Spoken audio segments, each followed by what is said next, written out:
Lesson Design, ESA and Practice. For this task I have selected the course structure.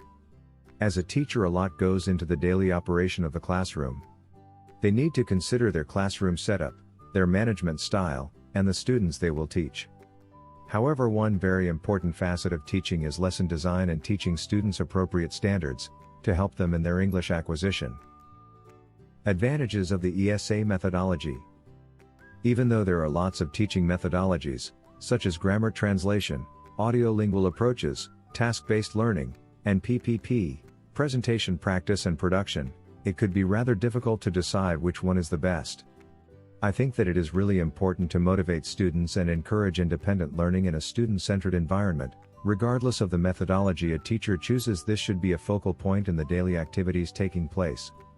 In my view, the Engage, Study and Activate approach is an effective teaching methodology, because it focuses on motivating students a lot, and teachers can be more flexible in class with the ESA process. Engage phase. All ESA lessons should start with the Engage phase, and end with the Activate phase. I think that the Engage phase is an important part, as its aim is to have students interested and involved in the lesson. Also, the teacher can be informed of what students already know or need to learn through the Engage phase, which means that teachers can use any materials that can make students speak and think about the topic that will be covered.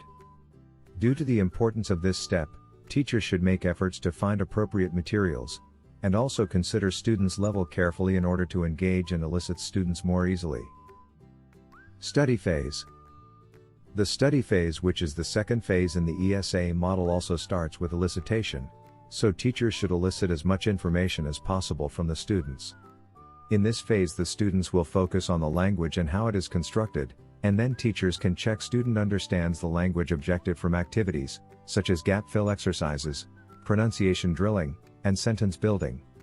I think this phase is less student-centered than the other two phases, due to the fact that the teacher is more of an instructor and less of a facilitator of the learning. Activate stage. The Activate stage is where the students are encouraged to use all of the languages they have acquired previously, and were taught in the lessons leading up to this point. In this stage, it is important to make an adequate environment for students to use the language freely and communicate as much as possible, so role play is a typical activity in this stage.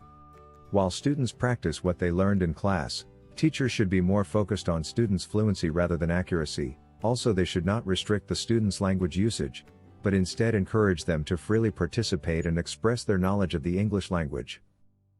Do you want to teach English abroad? Take a TEFL course. Teachers should know how to balance each stage rather than focusing on one stage or another. However, it does not mean they should include those three phases equally in class.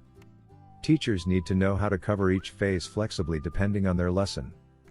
Therefore, they should always use lesson planning and their knowledge of the students and their background to make the best decisions to move the students forward in their pursuit to be proficient English learners.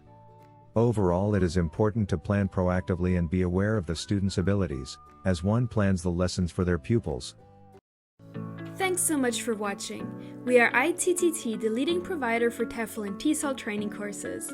If you like this video, please subscribe by clicking that button down here and click on any of the videos here on the left for more interesting teaching tips for getting certified to teach English abroad and online.